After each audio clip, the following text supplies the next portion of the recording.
Hello, welcome to my dingy basement. My wife took over the kitchen because she decided to get groceries, so I'm gonna do this part down here. I need a tray to put on the bottom of my pot for my mason jars so that when I seal them, they're not directly on the bottom of the pot. So this is a little technique I saw somewhere. And I'm gonna use tie wraps. And I'm just gonna loop it around all of them loosely until I get a comfortable position for all of them, and then I'll tighten them up a bit. And so this is my mess. I'm just going to cut them all off. I'm not doing them too tight because I'd like to reuse these lids. I'm running out of pots and I really don't know how much room I'm going to have to do all this, but I got a whole whack load of mason jars here. And I figure I've got about 20 quarts in this pot, thereabouts. So I've got 11 or 12 quarts, liters, they're all about the same, of jars. So I'm just going to boil up the big ones, and any carryover that I have I'll put into smaller ones, but I think I've misjudged it somehow. So what I'm going to do is I'm going to boil these in the big pot to sterilize them all, and then the lid I'm going to separately do in the other pot. And so as this is boiling, or heating up anyway, and ready to go, I can have these ready to go, fill these up. I'll add 2 tablespoons of lemon juice to each of these jars, if I have lemon juice, which I haven't checked for. But that's going to help preserve it. There's almost not enough acid in tomatoes to preserve. Sometimes there is, sometimes there isn't, so they say to add lemon juice. I'm going to do that.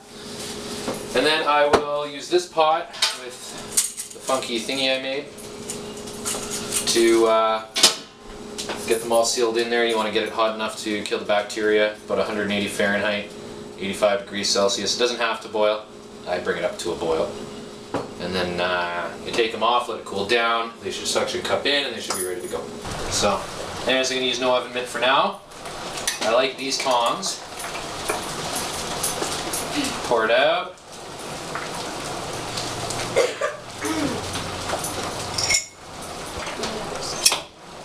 This is one of those cases where you have to be really careful.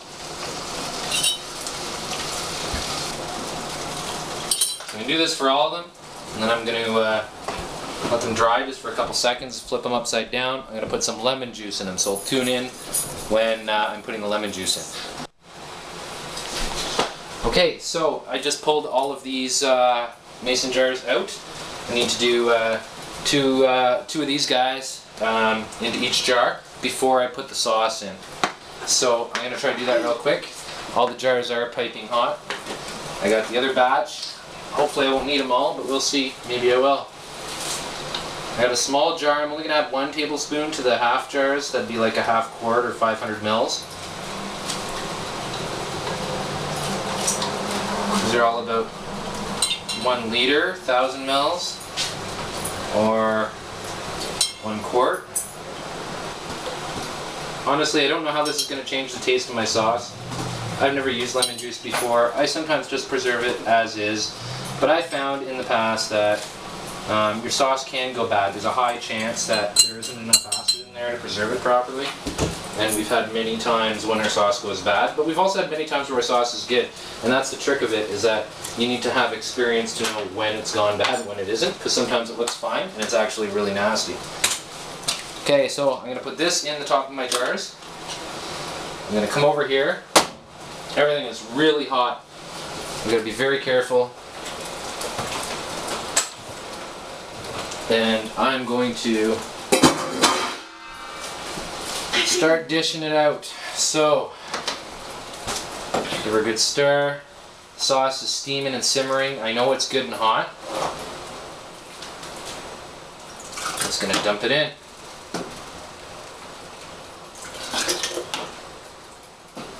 And I'm not going to fill it up all the way. You need to have an air gap. I honestly haven't checked to see what the proper air gap is for this, but I'm going to leave it somewhere just under the edge of the rim there. I'm going to take this guy, I'll put it in one of the cans over here for the next one. I get my funky magnet. Oh wait, no, sorry. First, I gotta make sure there's no air bubbles. So just kind of stick that in there, give it a little light stir. Not too rigorous.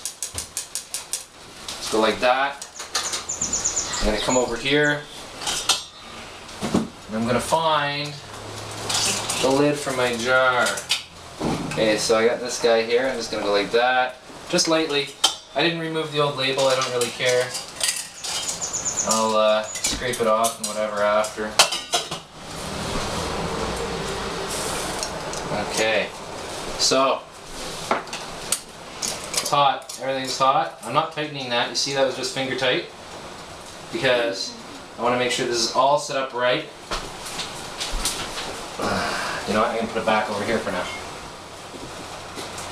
Then we're going to do it again. I have all of these ready to go. It's about 9.5 jars.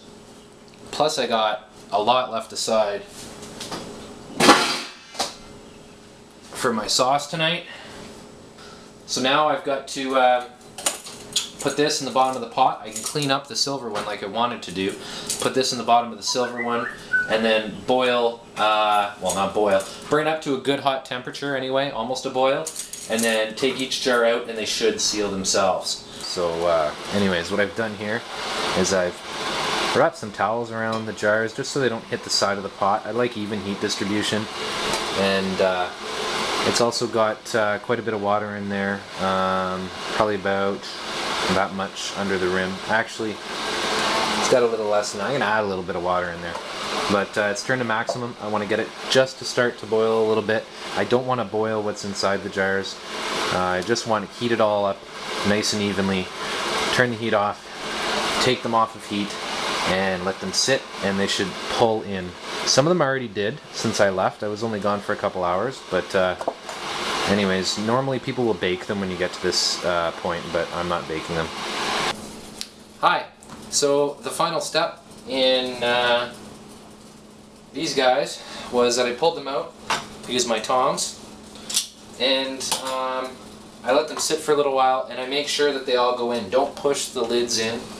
Just wait a little while, let them cool off. They should go in by themselves. And I only boiled them for like a couple minutes, just enough to get the heat through. But see, these are still loose. I only did them very loosely. So it's still sealed, but what I want to do is I just want to tighten those up. And you don't crank them. You don't crank them because they're going to cool down, they're going to tighten all on their own. So I'm going to do that for all the jars. And then you want to label them and put the date on so that you don't lose track of how old your food is. Nothing worse than eating really old food that is canned and gone bad and you didn't know about it. That's it for preserving for now.